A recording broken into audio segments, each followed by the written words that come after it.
Hey everybody, Gnome here, Server X160, the best in the West, representing Arkham Asylum, the best guild out there. We're doing really well, season's about to end up. Everybody get yourself one of those nice Skybreaker breastplates, the Guardian breastplate's real nice. So we got a new clan coming out, and this is a prediction video. We have the Scaldris clan, like scalding hot. He's kind of looks like Ragnarok from Molten Core in World of Warcraft, except he doesn't have the fiery molten base. But he does look really cool. The helmet with the horns all flaming kind of does have a loincloth uh, that's swaying. The sword looks really sweet, and him and the female both are using whips. So that's pretty cool. She, I think, looks even cooler with more of a mask-looking face with the tuft of hair there. She has the same design of the whip with uh, molten armor. She's all fire with the horns protruding forward. That's pretty cool. So both of them, nice design. Kind of more simple in this one, but that's okay. Let's start with the male. Excuse me. He is a warrior. We just had a warrior, I thought, or a couple warriors. We've had a lot of warriors, I think. So here's another one coming at you. Yeah, we had the female Ganesh, and before that we had the male Umbra. Now we're having this guy, so that's a lot of warriors there. His passive, Red Hot. In battle, each time he loses a portion of Constitution, his strength and damage reduction increase. Strength gained through the effect can increase up to 30%, and damage reduction can increase up to 25%. When his Constitution is below 50%, the increase reaches its limit and he gains 36% life steal. So at 50% or less Constitution, he's got life steal to kind of boost him up. So I guess anytime he's below 50%, he gets that life steal, and at 50%, he has that 25% damage reduction, 30% strength. Not the best of passives. I gotta say, pretty weak passive, honestly.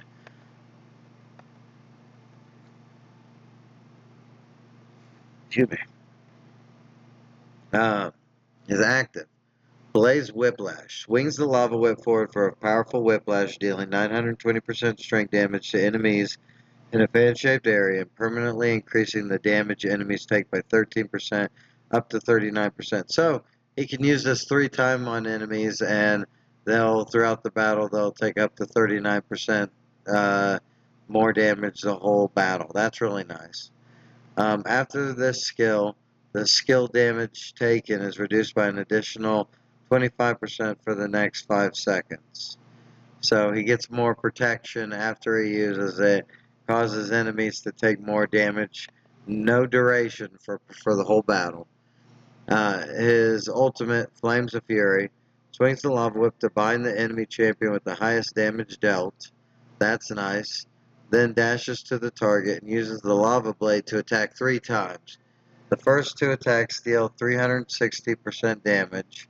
And the last attack deals 500% strength true damage and puts the target in the ignited state for 6 seconds. In the ignited state, the enemy takes true damage equal to 3% at max level of their maximum constitution per second. Oh wow, so it's 6 seconds. So it's a total of 18% of their max constitution, up to 20 times the caster's strength. And their shield gain is reduced by 60%. That's pretty nice. Prevent them from building up a big shield that your team can't cut through. The ignited effect cannot stack. The binding lasts for 4 seconds. Okay, so at the beginning when he binds the enemy with the highest damage, that's 4 seconds. And so when you bind somebody, that'll trigger Male Water and Sun's passive. That'll trigger the resolve for Voidborn and Revenant Nexus. So you could take advantage of that. It can be boosted by the male Bjorn Krieger's ultimate, which is another warrior. So if you happen to have warriors guardian stones, you could take advantage of that. So I'm not a fan of this champion. I'll just be honest with you. I think it's weak compared to the guardians out there, and there's so many guardians. But there is potential synergy with this guy, I can tell. Um, so the female's an assassin. Her passive is Unhinged Fire. At the start of the battle, gain 120 quick energy. Nice, that's good. You could always put an Ambitious on her, give her even more, 300 more energy, so that it can kind of combat that Celestial Bonds situation with the energy. Each hit during the battle marks the enemy with an unhinged fire for 5 seconds. Marked enemies, so each hit. So hit, I'm assuming with any abilities or auto attack. Marked enemies have their crit evade rate reduced by 20%, so they're going to be taking more crits.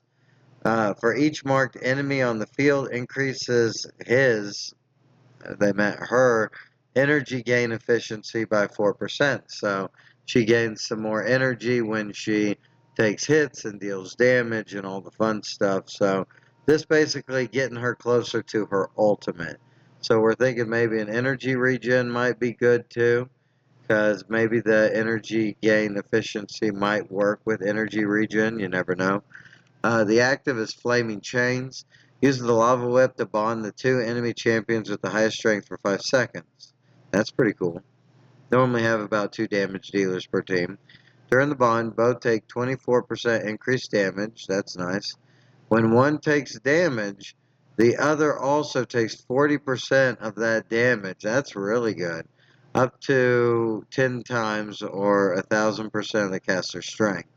When the bond ends or one dies, the bonded units are stunned for an additional 3 seconds.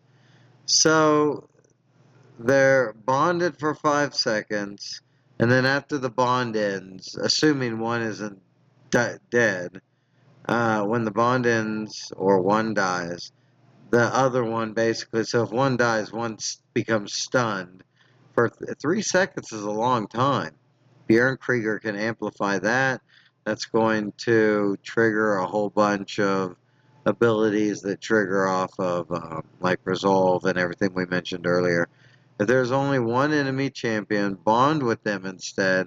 While bonded, the caster does not take transfer damage as and is immune to control effects. So, if it's just a caster, the caster won't take 24% increased damage, but the enemy will, and then they'll also, while body caster does not take transfer damage. Okay, but if she takes damage, then the person she's bonded to will take 40% of that damage, which is pretty awesome. That could potentially be a really good active. While bonded and is immune to control effects, so that's going to protect against Eldrasil and just keep her alive more. So good active. Ignis Frenzy dashes behind the target with the lowest current Constitution percentage. So if you're fighting all enemies with life, high life. Oh, it's the ultimate, so you shouldn't be worried about that. So, going for the weakest enemy, basically. Then quickly swings the lava whip to attack 7 times. Wham, wham, wham, wham, wham, wham. Each attack deals 150% strength damage to enemies in range. So, everybody could potentially get hit, which is nuts. 7 times, times 5. That's 35 hits right there. While restoring Constitution equal to 50% of damage dealt, that's a lot of healing. If the enemy has the unhinged fire mark, and how do they get the unhinged fire mark if they're just hit by something? Yeah, so if they've been hit by anything for 5 seconds, if they have that mark, it will also trigger the mark to explode, dealing true damage equal to 2% of their max constitution to nearby enemies, and I'm assuming themselves too. up to 2,000 or 20 times the caster's strength. So that's good against a boss, potentially. If the enemy has, each attack will also trigger the mark to explode. Listen, I think the mark, I don't know if it goes away. It's not saying that it goes away. So if it's on him for 5 seconds and she gets off all those lava whip attacks, it could potentially explode 7 times, right? Or it only lasts for 5 seconds. No, it could get 7 attacks in that time. So it could potentially do also 14% of their max constitution to nearby enemies. Not only that, if you stack up the enemies and she hits them all, that's 14% of all each of their max constitution to everyone around them. That's pretty insane. I gotta say, that's pretty insane. And it heals her, which is helpful. Wow. Would be good in PvE also, even if it's hitting a boss 7 times. So think about that. Wow. That up to 20 times multiplier too. That's pretty good. So let's go back to the male. Let's talk about some potential traits on this guy. So he's going to be getting strength and damage reduction, so he's going to be lasting a little longer, doing some more damage and stuff. And then he gains life steal, so all of his abilities he'll gain life from doing damage. His active, he does a lot of damage, he's gaining life from it. He's got 30% more strength, so this is doing a little bit more damage as he gets lower health. And it permanently increases the damage enemies are taking each time he uses it for 3 times.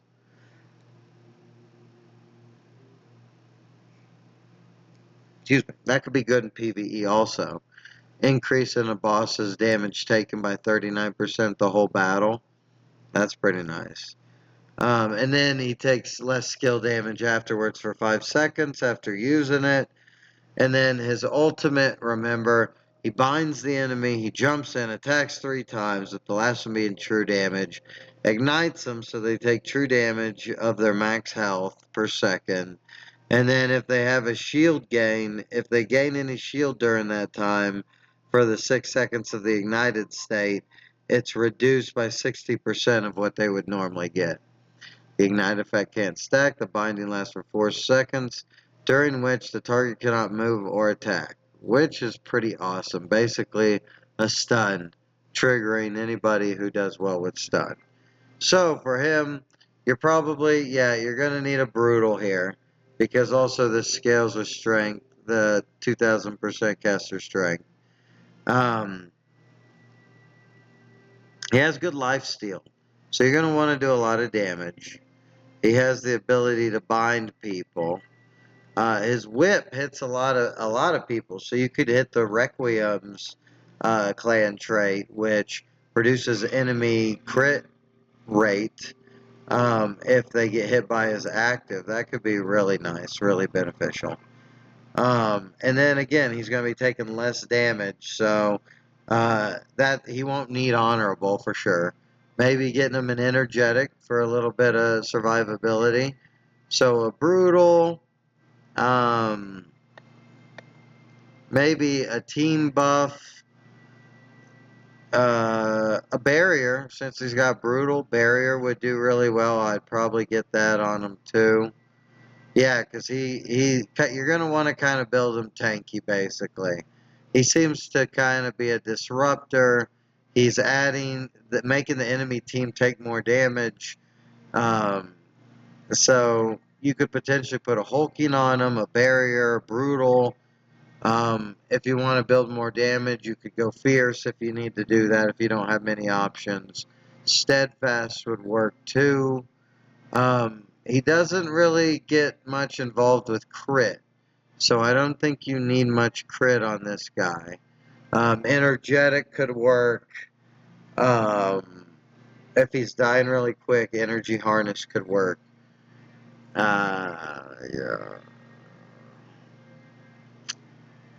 Maybe obliterate would work. Adds more damage when he uses his ultimate.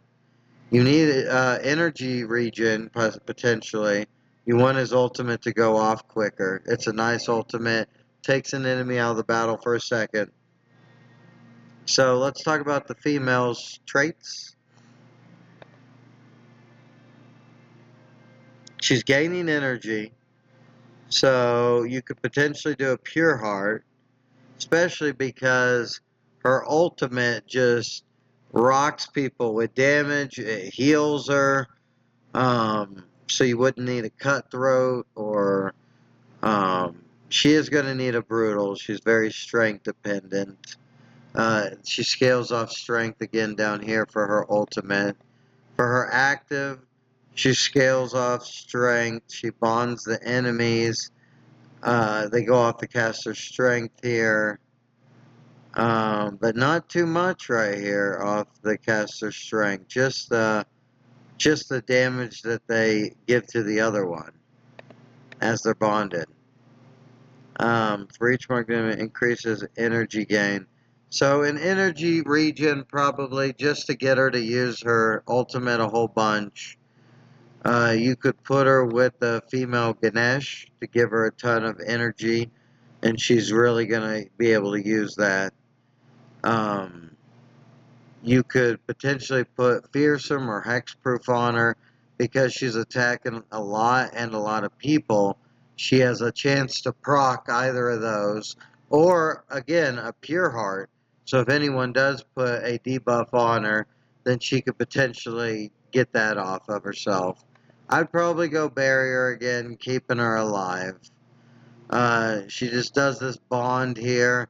That's just helpful. You're going to want to do a lot of damage. Being immune to control is helpful. You could do an energetic if you want. You could put. She is an assassin, so you could do crit rate. You could do Predator's Blade to give her more crit rate whenever she uses her ultimate. So all those attacks she does could really crit and do a lot of really fast damage. And again, if they have that unhinged fire mark, they're doing all this true damage to enemies around them. So you could potentially give her an agile so she could attack faster and build energy quicker. That could be a potential. Um, who you might put her with? Revenant Nexus potentially.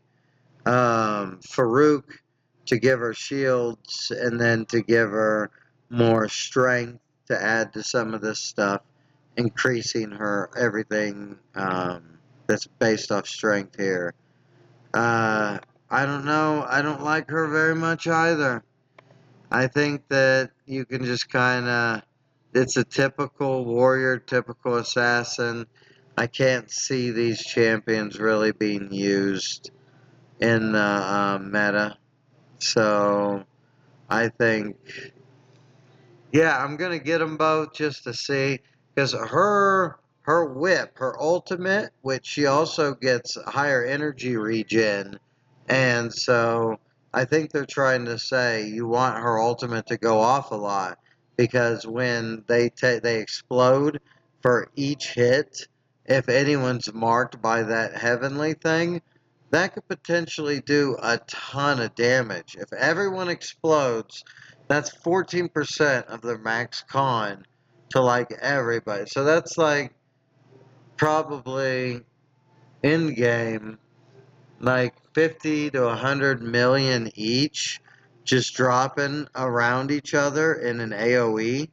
So if you group everybody up with a Voidborn, that could be potential. Voidborn and Nexus Revenant go well together, and if you have her, she's got the stun, so she's going to help gain resolve for both of them. The Voidborn, Nexus Revenant and the Voidborn do a lot of AoE damage, so if she links people together, they could potentially be taking a lot of extra damage from the Nexus Revenant and the Voidborn. Um, again, I don't think I have a spot for her on any of my teams right now. Um, let's just look at some rosters. Sorry, I'm yawning. It's 10 p.m. right now, and it's past my bedtime. I just want to get this video out to y'all so that I'm not late like I've been on the last couple videos. And then I'll release a video, hopefully in the first day or two, of the new clan. If I get it with my summoning, that's the real question. I have like 310 summoning stones saved up, so I hope that's enough right there. So I don't think she would do well with my first team. I don't think that she or he would do well with my second team. And I don't think that any of them, well, maybe I could take out Farouk and put her in the third team. That could be a potential. But Farouk is just so good. And he adds a lot of strength and shields to a champion, just really amplifying them and making them more feasible. So I don't think I'm going to do that either. And so another question comes down to what are you doing for your guardian stones, essentially? If you have warriors, I guess you could probably go this guy and make him feasible in a team 3 or maybe a team 2 setup. Um, he, again, has more survivability.